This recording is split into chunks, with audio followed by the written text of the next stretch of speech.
Setting up your meeting for Facebook Live. And give it a moment.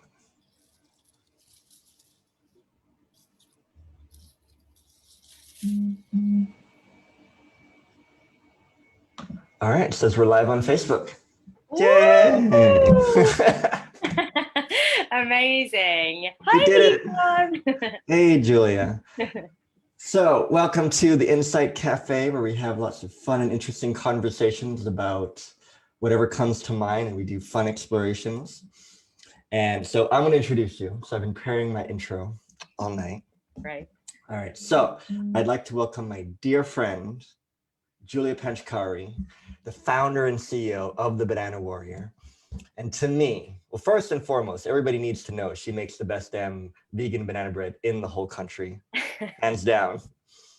And we met about a year ago, right? Yeah. A year ago, yeah. Yeah. And to me, what I've loved and admired about you is the way you show up in the world, the way how you naturally disrupt models of the way people think things should be, from body positivity to business, to the way you make desserts, to the way you wear headscarves, to the way you approach spirituality. And that's why I invited you on this conversation. And lastly, to me, you are just pure love in the way you show up. And whenever I go to events, you're the first person I notice. I don't even see you, but I can tell she's in the room because there is a feeling to the room when Julia is present. Aww. And that is who you are to me. That is such an amazing, that's probably the best introduction I've ever had. Thank you. All right, so welcome, welcome, welcome.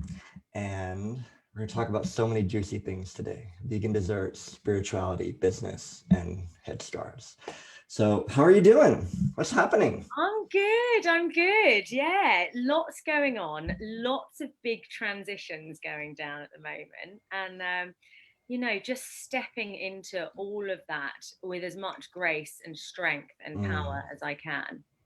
I love it. So it occurs to me that not everybody listening or watching this will know who you are like I do. So do you want to have your own intro? Like what is the Banana Warrior? What do you do? And then how does it make people's lives a little bit better? Absolutely, yes. So I'm Julia Panchkowry, everybody. So nice to meet you. Thank you for tuning in. I am the founder and CEO of the Banana Warrior, which I founded 3 years ago, and it is a vegan health food brand. We specialize in loads of vegan desserts. We started with banana bread, hence the name, the Banana Warrior, and now we've branched out into cookies and raw cheesecakes, and not just desserts. We're actually now using our platform to empower women and men actually, and just making it a kind of safe space for people to just be human and to kind of feel comfort from each other and just move forward together. So yeah, it's all encapsulating. Tell me about just how vegan desserts came to be, because I was in your bio, you're a trained actress, right? Like vegan desserts seem to be very far from that. So how did vegan desserts came to be, and what are you doing with it now? Yeah, I mean, it's really interesting actually, because I trained as an actress when I was 16. So I kind of came straight out of school to train as an actress and a singer and a dancer. So it was musical theatre training. And you know what? I worked very small roles and not really as an actress after I finished that training. But I must say that training was the foundation for how I'm able to navigate my way through business and life. So, you know, when I kind of stopped working as an actress, I did think, was that training completely wasted? But it gave me so many skills that I still use now. You know, like I know how to kind of switch on and, you know, kind of, I guess, create presence and, you know, speak to people. So I love that. Actually, can we dive into that? Because I think that's so about what I'm interested to hear about. Because to me, and you know me, like I'm all about disrupting models of business, and going to business school, in like a top business school, like acting and presence was something. It felt so foreign to what I traditionally thought and what my peers were being taught about business. We were being taught like marketing strategies and, you know, corporate ethics and stuff. And watching you and noticing now, like, presence is helpful when you're talking to people, and creating, you're going to help me find the right word, but like in acting, there is a sense when you show up like, welcome to my show. Yeah, absolutely. It was actually you that said to me that you said the success of your business will depend on the power of your connections. And that was such a good line. And I still remember that now, because, and, you know, being able to connect with people is something I don't think that business school can really teach you. You know, actually connecting with someone is really about your presence and how well you can listen, and, you know, the energy that you can give back to people. And that is something I think that some people have naturally, but it is something that can be learned. But unfortunately, the older models of teaching business and business school and things like that, they don't teach you those kind of the deeper aspects of business, and the fact that when you're doing business, it's two people really having that. Yes, preach. Right? We forget that. I think we go into anything really, we go in with all this thinking about what it is supposed to be. And if I may share, I remember one of our very first conversations, you and me, and you leaned in and it's like, you're going to tell me like the biggest secrets. Hey, so I know you're a business coach, but like, I don't have any business training. So I don't know if you can help me. And my reaction was like, oh, this is going to be so good. There's going to be so much less stuff for her to unlearn and so much more possibility. And I was listening to a talk by Neil Gaiman, who's a prolific writer and novelist and graphic novelist. And he said, things are so much easier to do when you don't know they're impossible. Yes. Right? Like, yeah. I was like, yeah, I'm gonna say that tomorrow with Julie, because to me that's you. Like nobody said, Julia, you can't make vegan desserts and put on a show at the same time. Nobody told you, no, Julia, you can't wear fancy headscarves and wear lots of decorative things and make people have an experience of buying banana bread at an event. Yeah, absolutely. And I think the fact that none of it was planned enabled me to do all of that, because, you know, I didn't have a business plan. I had no idea. Actually, I'm trying to do my LinkedIn at the moment and make it, you know, a little bit, my assistant's kind of helping me with it because she's way more proficient than I am. And she was saying to me today, so what's your business training so we can put it on there? And I was like, oh, I don't have any. And she was like, and what kind of, you know, like business qualifications do you have? I was like, I don't have anything. And I was like, just call me a self-taught entrepreneur. She was like, okay, we'll put that up there. But, you know, I always feel a bit embarrassed saying that I don't have business training, but actually I do think, you know, what you were just saying, that it can be beneficial, because you don't really know, you don't consider some of the things that could go wrong, you know, and you more go on the feeling and the excitement. I love that. And to point that out, because I think that is something I am so on right now about disrupting old models, because to your assistant's credit, I imagine it's very innocent. Oh yeah. Like it's completely innocent to like, but it's but we're so good at judging ourselves for what we think the world needs from us. And we forget that, and I see this in spades with you, and that who you are is enough. And you say that, and love for you to talk more about that in a moment. And just to point to how so many of, when we look into the biographies of our heroes, and we find like, oh, they dropped out of school, they, you know, like they didn't finish high school or something, but they were so engaged in what they want to do. They found the education that they wanted. And I remember I went to 𝐶𝐻𝐿𝐴, it's up north, Isan province. And this lady, she sent this young student, she sent me this question in, and I was doing an interview, and she said, I want to go to engineering school, but I don't have the money or the resources to do it. What should I do? And it occurred to me like, wow, to you, it looks like that's the only way you're going to learn engineering. And so I pointed out, like, there are a million ways to learn engineering that have nothing to do with, you know, if you can't go this way, but it takes a kind of, I think, an awareness to see the other paths. Yeah, that's so true. And there's so much that we learn just from experiences in life that have got, you know, we'd say they've got nothing to do with business, but I think the new age business idea is actually how everything can be about business, you know, like every experience you can turn it into learning that helps also with learning for business, you know. Right. So I'd love for you to speak to that. Like, tell me some of your experiences where you're like, okay, that experience definitely related to my business. Yeah. Yeah. Well, I think, you know, one of the big things is when I was acting, I used to go for auditions a lot, and I would get rejected a lot, like a lot, you know. I mean, you'd get rejected way more than you'd kind of get the role.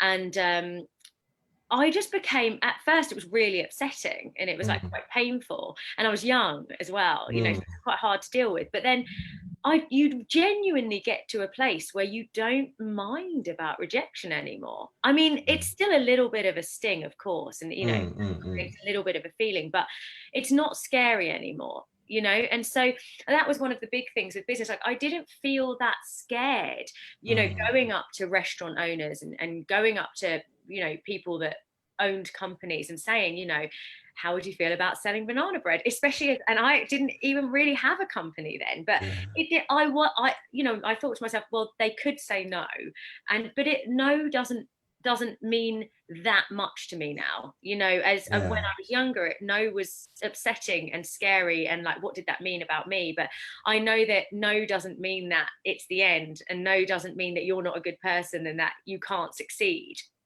So just, you know, being okay with rejection is such a great tool to have.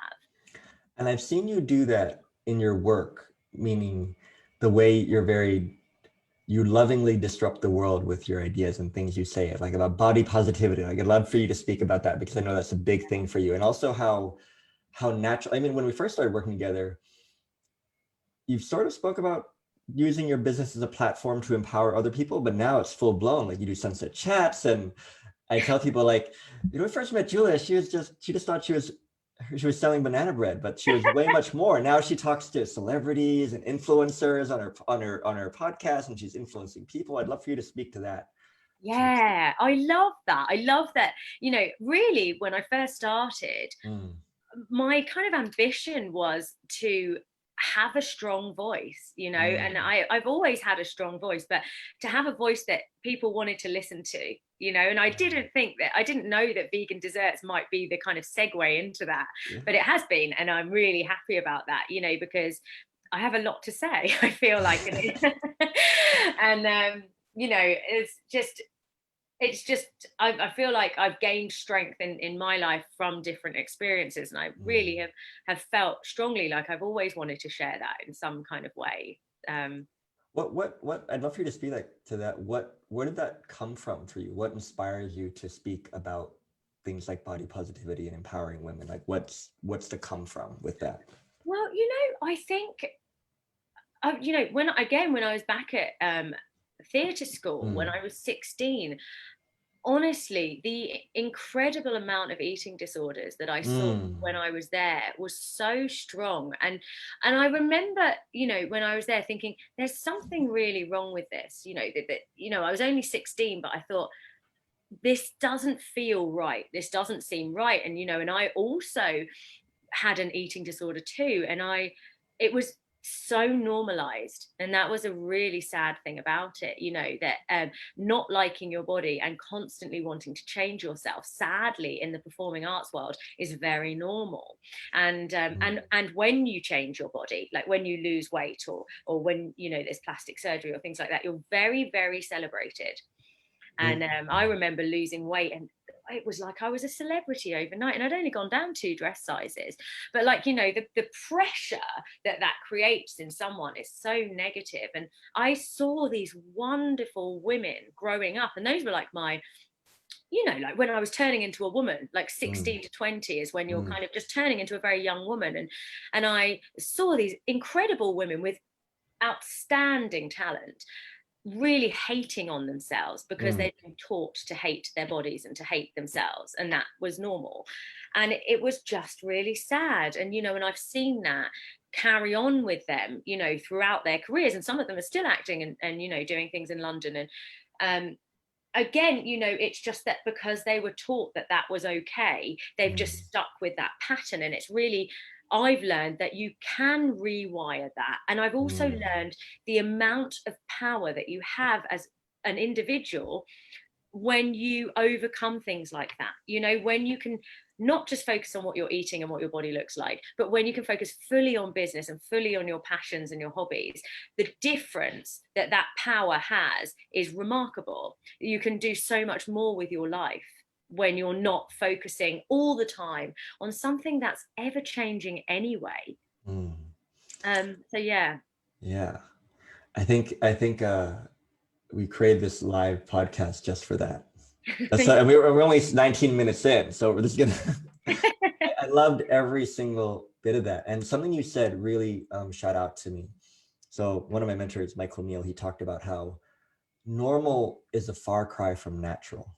Like okay, everybody's doing this is normal, but it's not natural. And there's something about our internal wisdom that kicks in, like, I don't think this is right. Yes. Right. But when we're so engaged in our thinking about, well, everybody's losing weight, I should lose weight. Yes. We kind of disregard our natural wisdom. Like, I don't think this is right. Yeah. And that's one thing that you've really taught me as well, especially with business, is just to listen to that inner wisdom and trust it. And that's one thing that, you know, we all have it. We're all born with such strong innate wisdom. And actually, the funny thing is with regards to food is that we know instinctively, just like animals do, what to eat, how much to eat. You know, we leave food that doesn't feel good. We eat food that feels great. You know, we actually can learn a lot from animals, but we're just taught by society and other humans and you know, conditioning, and the media is a big issue as well. And it's not our fault, actually, you know. And I don't ever want to think anyone to think that I'm judging them if they do have, you know, body issues or eating issues or anything like that, because it's not your fault. It is, we are born into this society, very sadly, that everybody kind of goes along with what they think they should go along with. But and that's the thing, it's developing a kind of strong enough sense of what's going on inside, and knowing what doesn't feel right, and then developing, I guess, the strength to use that voice, which definitely is not easy, and something I'm still really learning how to do. I love that. And I know why your food tastes so good now. So I want you to speak that, because I know you've recently been speaking about energetics and the way it affects your food. Because for me, your desserts, they taste a little different and they hit a little different to the soul. And I believe there is a reason behind that. And truth be told, everybody who's my coaching client in Bangkok gets a box of banana bread. Like that's just the deal. Like, you sign up and you get banana bread. And everybody, they always send me a message, like, and they thank me for it. Oh, that's another thing I want to briefly comment on, because I love it. You are so good at going above and beyond normal expectations.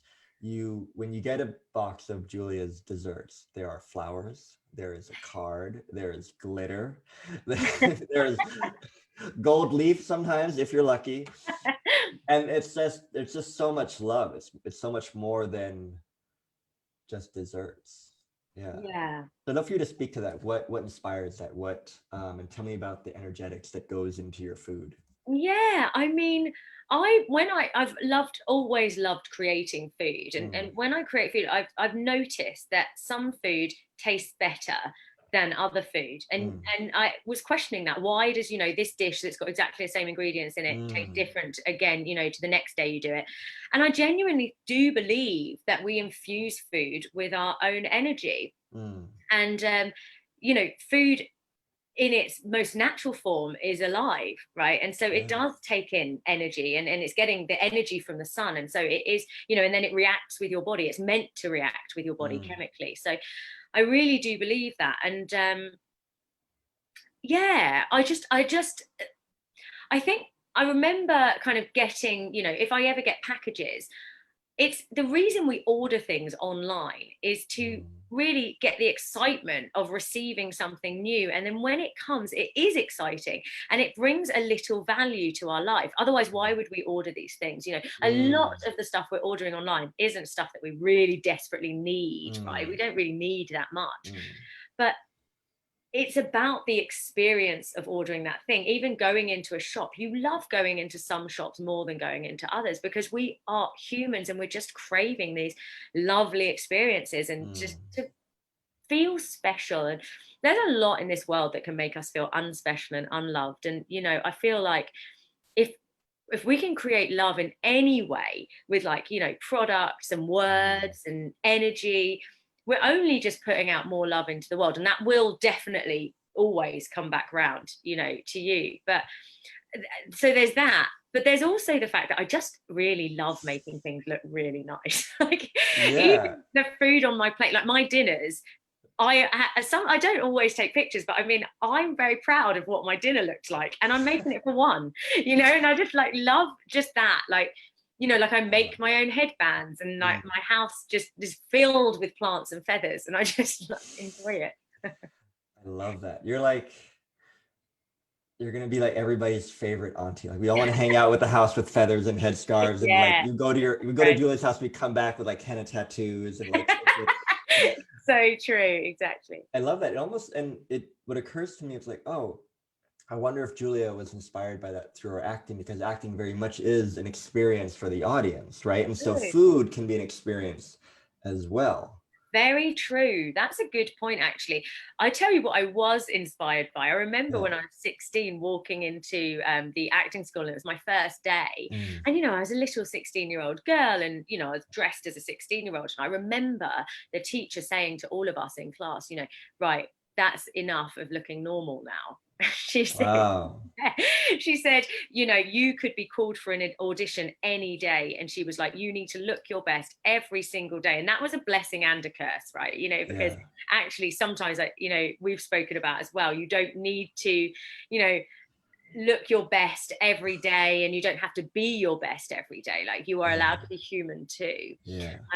But there was something about that too. So the blessing side of that was that it was quite exciting, you know, and there was like a kind of sense of kind of style that came with that, and everybody just at that time just knew exactly what the style was, and, you know, like what looked great, and it was kind of fun, and we kind of learned that we could express ourselves to our fullest expression, you know, and it was all so over the top and just, you know, like not normal. But I love that. And to speak to what you're talking about for Superfail, right? So you're also an alumni at you're alumni speaker at Superfail, a very cool club. Very cool. Very cool club.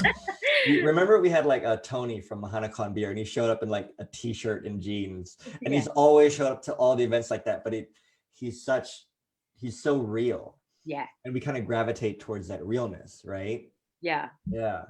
I love absolutely that. And it's just, I think it's what feels good to you, you know. Again, it's that inner wisdom, like, you know, am I wearing something that makes me feel really great? Then brilliant, like, because that's going to up your vibe, that's going to up your energy, right? And actually I want to speak to that too. So I was interviewing speakers for Superfail 6 and interviewed Guitar from Batinya. She's a well-known fashion designer. And she said something very similar to you about her clothes. She said, all my clothes are very, very sexy, but very elegant. And she said, but that doesn't mean I want you to touch me. Oh God, I'm wearing this for me. Yes. Because I like to feel sexy in my clothes at the event. I like to have presence. And she said, it's funny, you said, look, a lot of men approach you like, oh, all the time, but they're terrified to speak to me. That point that occurred to me, like, I'm doing this for me. That doesn't mean like I want you to touch me, like doesn't mean what other people make up, but just, it's like, to me, it felt like there was something very true about that. Like, I'm doing this for me, and how rarely we do that for ourselves in our business. It's always trying to please somebody or trying to prove something, but when you do it for you, it just tastes different. The food tastes different. Yes, absolutely. And people can sense that energy. People can sense when you've done it for yourself, and it's when you're doing things for yourself, you're really aligning with your higher purpose. You're really connecting with what is meant for you, you know, and there is such a strong, I use the word energy all the time, but there really is a strong energy behind that, you know, that people can sense. And that's your power. That's when you turn up in your internal power. And it's funny you say that, actually, because I hear that a lot as well, you know, especially during quarantine. I was, you know, still getting a little bit dressed up, just because it sometimes makes me do my work better, you know, and I'm more focused. And, you know, if I stay in my pajamas all day, I'm just like lethargic, and, you know, and I remember one of my friends saying to me, you know, well, who are you dressing up for? And I was like, no, myself. Like, I really dislike this notion that it's about somebody else, because it's got nothing to do with that. Like, I love it for myself. Like, it's one of my absolute joys. Yeah. And I love that, because that naturally comes across something, again, my mentor said, and usually when we're caught up, we're usually making it about us, thinking about other people, like, oh, what will they think? Yeah. How will I look? And it usually comes down to like, I think you're making this about you and you're overthinking this. Exactly. And you do like the drama, oh my God. And then, but it's true. And I, me too, like whenever I get caught up, I'm usually making it about me. I'm usually being caught up. And that's such a good skill. That's such a great skill that somebody taught me that recently as well. They were like, you know, even the way that people react to you is not about you often. Yes.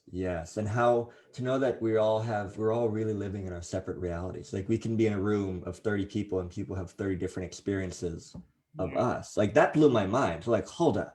That's great. I don't have any say in how you experience this. I kind of do, but I don't, you know, like, this is amazing. Oh, this is trash. And like, I think once I realized that, I calmed down a lot about what other people. Yeah, because we're so out of control of that. That's really not in our control, the way that others view us. And when you can let go of that, all you can actually do is be like, okay, well, you know, how am I sitting? You know, what's making me happy in the way that I'm sitting and the way that I'm saying and showing up? Like, that's the only thing you can actually do, you know? Yeah. And I'd love for us to segue with that notion into the dance of spirituality and business, because in the beginning of our conversation, to disrupt this model, I remember being in business school, and like, now it makes sense. Like, okay, yes, you do need to have some inner self work in business. But when I was in business school, there was like the furthest thing. Like, you'd never find a textbook in that school about your energy, or about the way your psychology works, or about your spiritual practices to grow your business. It was like, okay, hippie, you need to go.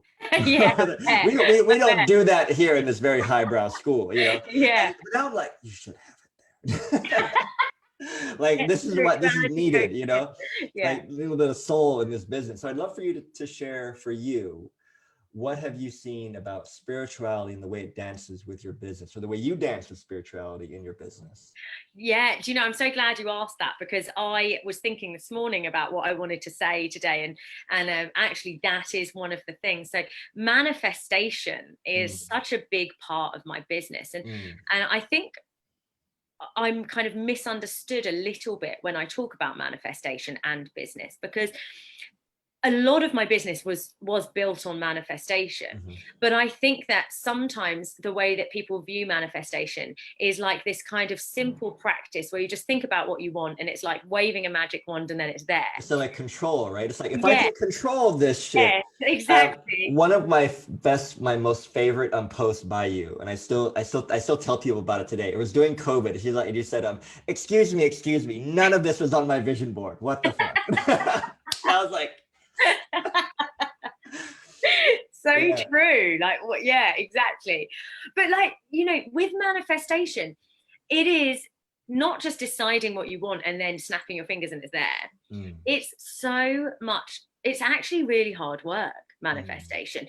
You know, it is, once you've decided what you want. So first of all, getting really clear on that, and then writing that down with no confusion for the universe is one thing. But then you really have to remember that end point that you want to get to every single day, you know, and your actions are leading you up to that end point, you know, and they're not always comfortable, because that end point is different to what you have now.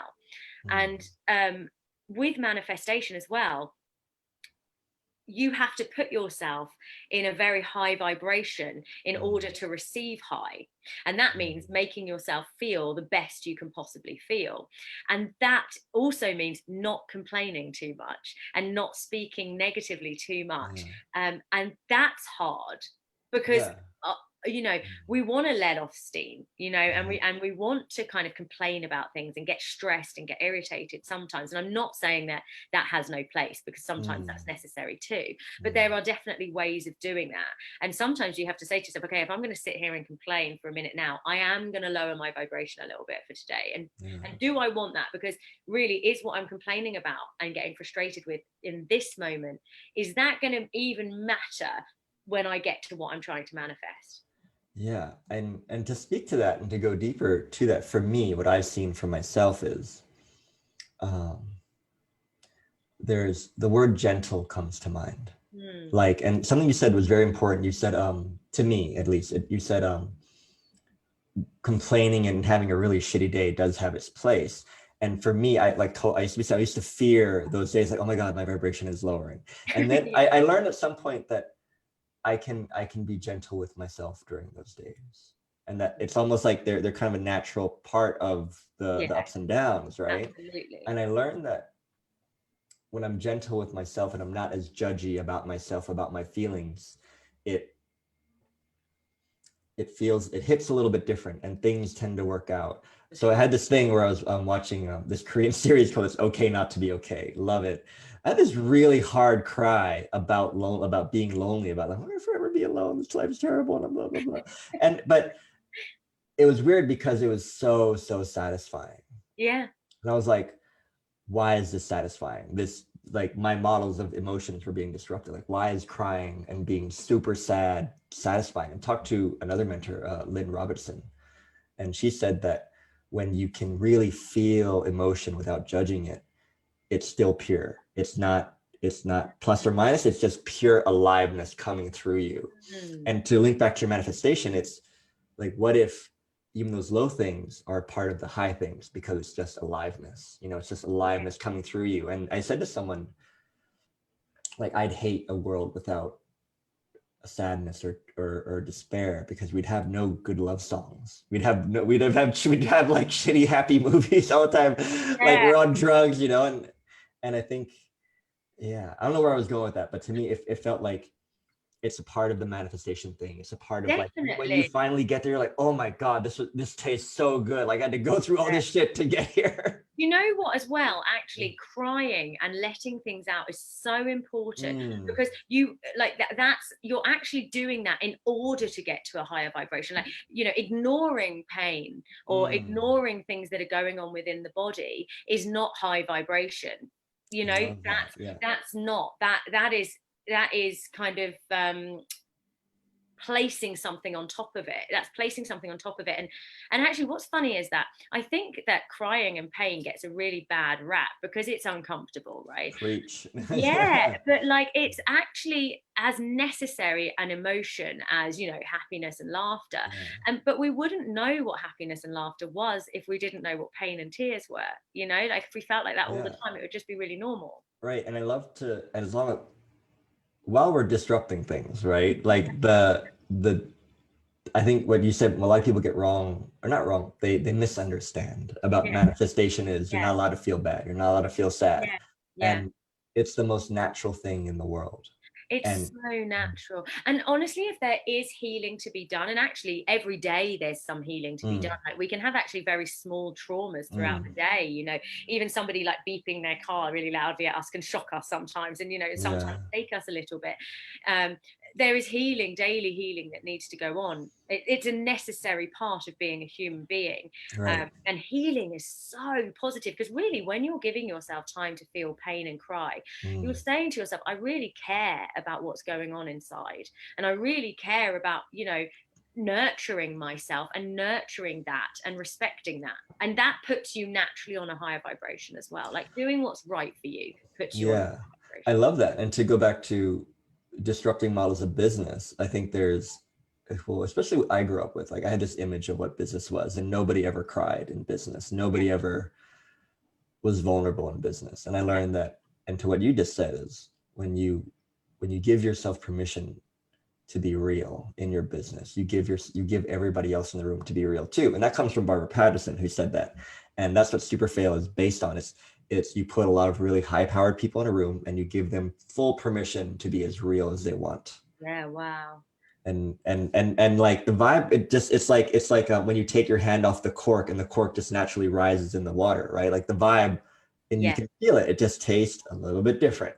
It does. It does. And you know, when you feel pain, you actually really connect so strongly to yourself, and you get Mm. kind of to your source power. You get much more clarity, and you get very clear on, you know, what you kind of believe in, and the things that you want sometimes change as a result of Oh pain. yeah.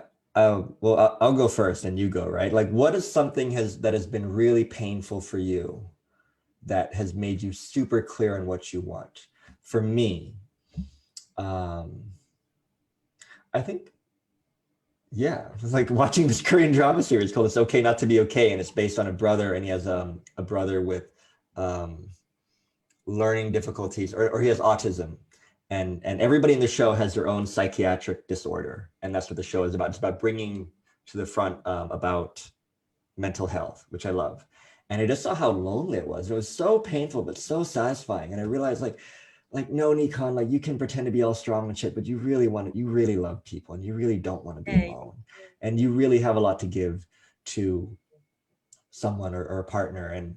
And like you have to stop pretending that you don't. You like stop pretending that you don't care because you really do give a shit. And I was like, and then it occurred to me to do with that wait night date nights, right? It was Yes. inspired by Toku, and you just show up and you just make space, and just I really needed to sit with my loneliness and my sadness and just sit with it. And it was very humbling, but that came from pain. That came from letting myself experience that. And you know, if I had tried to like, I'm okay, Yeah. like that would not have, it would just make the insides like, it would like a very pretty cake, but it tastes like shit. Right?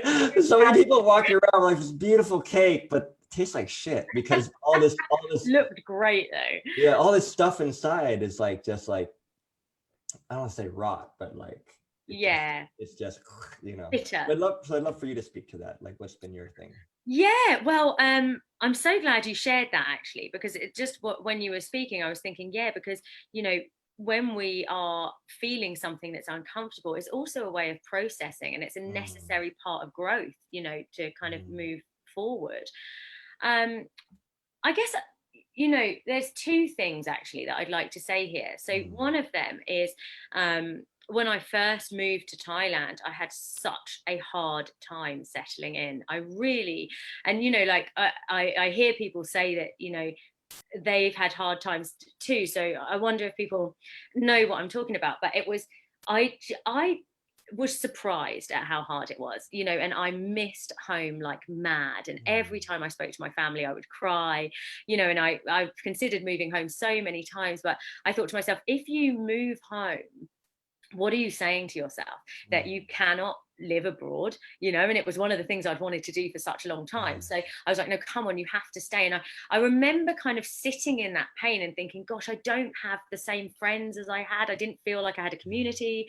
You know, I couldn't speak the language. It was so foreign to me. And I was really miserable actually in the beginning. And I remember sitting and journaling and thinking to myself, if you're going to stay, then if you are going to stay in Thailand, then you need to make this work for yourself. And let's list down the things that you need to find and you need to do to make this work for yourself. And I got really clear on it. I was like, first of all, I need to find a really good place to work out. Then I need to make some recipes that are super healthy and start cooking at home. You know, I need to stop going out at night, because I was going out a lot to try and find this community that I Mm, wasn't really finding in the night scene, you know, and you know, start doing things in the day. And you know, and I got really clear on that, and that was like a huge transition. Like I actually changed as a human being, and elevated myself to a version of myself that was way higher than when I was even in London, just mm, because, you know, I was going through this hard time, and I was like, if you're going to make it work, how are we going to do it, you know? And I'd never had to kind of find that strength before by mm, myself. So there's that. And then, you know, I guess the spot that I'm in at the moment, you know, I'm kind of going through the motions of a breakup, and mm, to be honest with you, I'm not entirely sure what it is exactly that I want next, because I know that I'm still quite in the healing process. Mm. But what's quite nice is that it's nice that we've been talking about pain, because actually what I've been doing, which is very different to anything I've done in past breakups, is I have just been sitting with the emotions. I haven't used, any kind of anything toxic to kind of get over it. Like I haven't kind of gone, I don't know, like straight on Tinder, or like, Or like gonna go alcohol. party on a party my pain away. Every night, like, I haven't done any of that. And I'm actually so proud of myself, because I feel like that's growth, considering that I used to do it differently, like seeing that, no, hang on, I know that I have to feel this to heal this. And I've been listening to loads of relationship experts on podcasts, and they all say the only way to heal is to feel. And they were saying that, if you block it by doing all of those other things, it will either come out a little bit later, or you carry all of the stuff from the stuff that didn't go right in this relationship into the next one. Oh, I love that. I absolutely love that. And it just like goes back to kind of normal versus natural, right? Like normal, like, okay, girl, like, go party, just, especially when we get over someone, you need to get under someone. Yeah, exactly. Right. And then like natural is like, that fucking hurt. And just gotta let yourself hurt. And exactly. And apparently that's the quickest way to get over it, to feel it.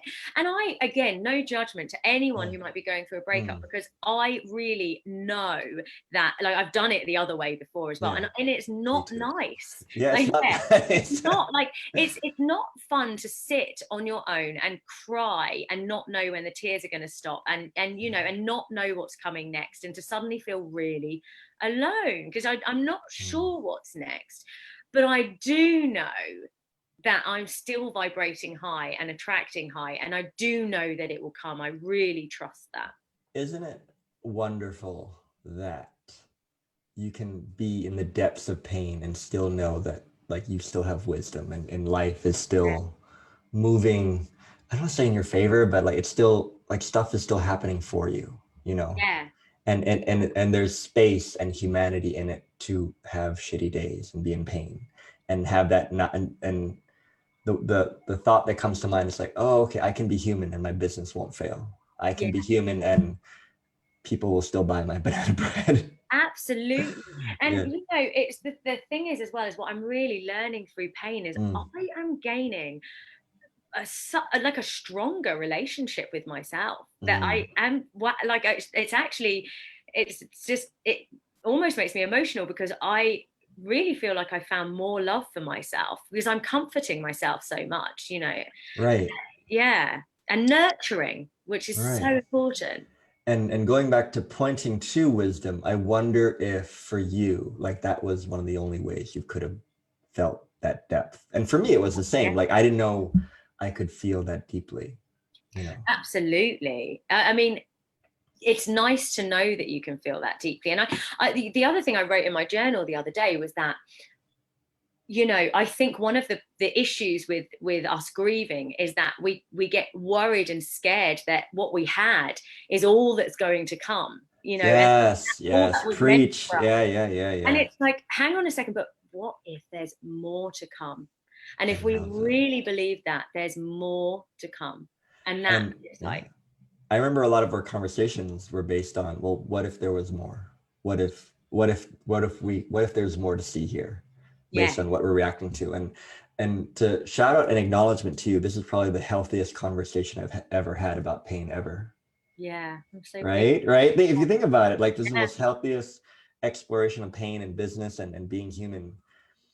Because there are ways to process pain that aren't negative and don't cause more pain, because really, essentially, when you're doing the more toxic things, you're not just creating a little bit more pain in your system, but you may be creating pain to others as well, because it always has a ripple effect, right? Your actions.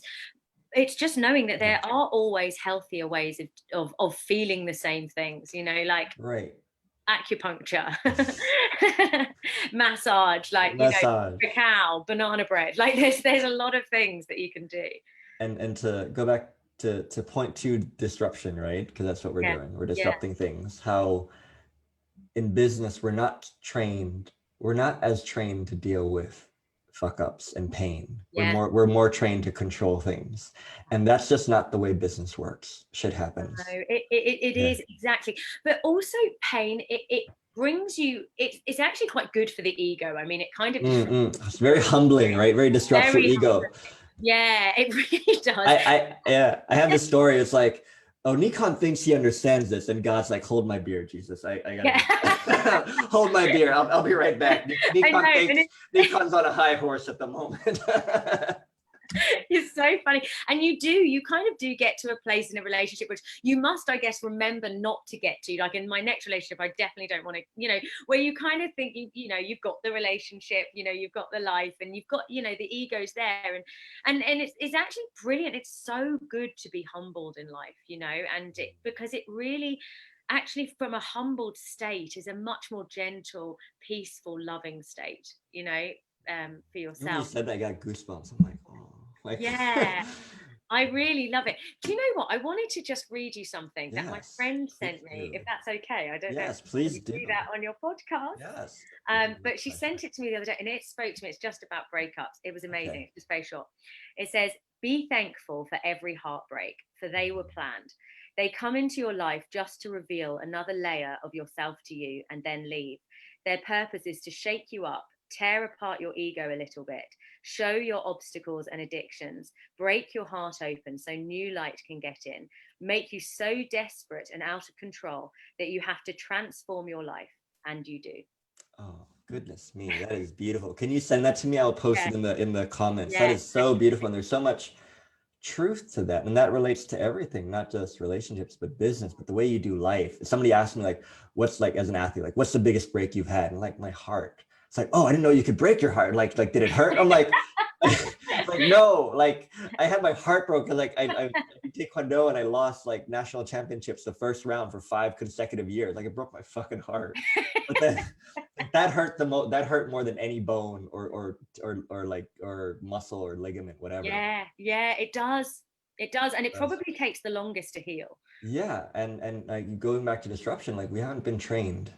We've been less trained to deal with that, and more focused on trying to control growth and figures and numbers. But at the heart of business, like, it's us. Like, we are, like, there's business, but the soul of the business is us. It always comes down to you. Yeah, absolutely. And it's your energy and how you're choosing to vibrate.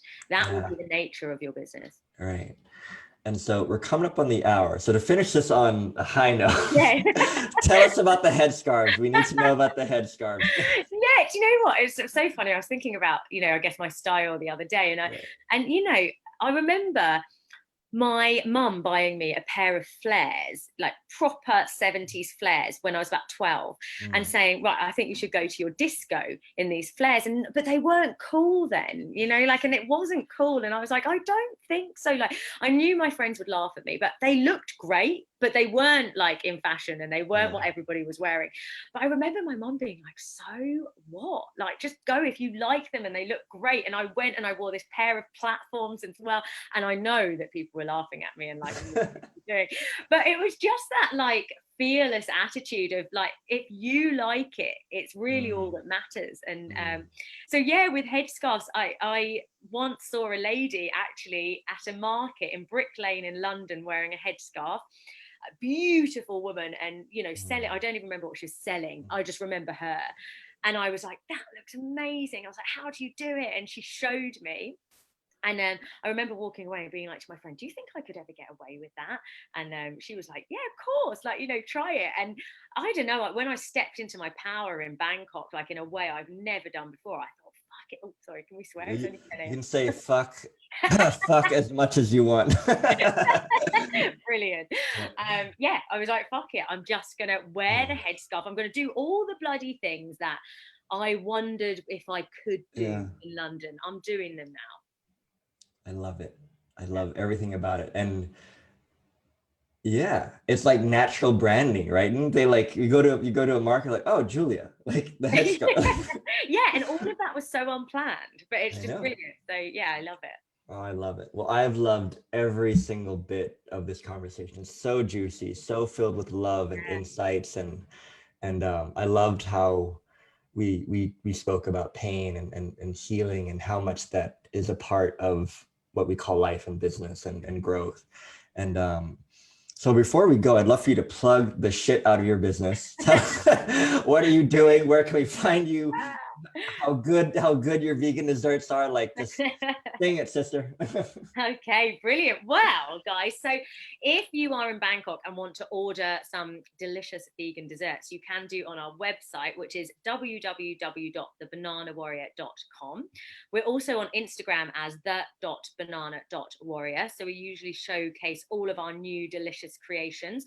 Also, we're actually doing a workshop at the Commons Thong Lo tomorrow. If anyone's in town, there's only 2 spots left, and we're teaching how to make our vegan plant-based cashew nut and passion fruit cheesecake tomorrow at 10 a.m. till 12 p.m.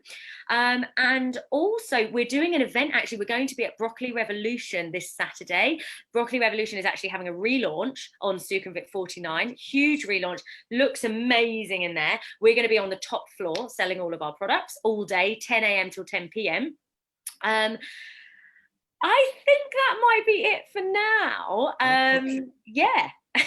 And and there, you have the Sunset Chats to follow too, right? Sunset Chats is tomorrow, and we're talking all about masturbation. So if you love it, let's get going, single life. And yeah. Oh, and we've also tomorrow we've got a pina colada banana bread coming out. So yeah.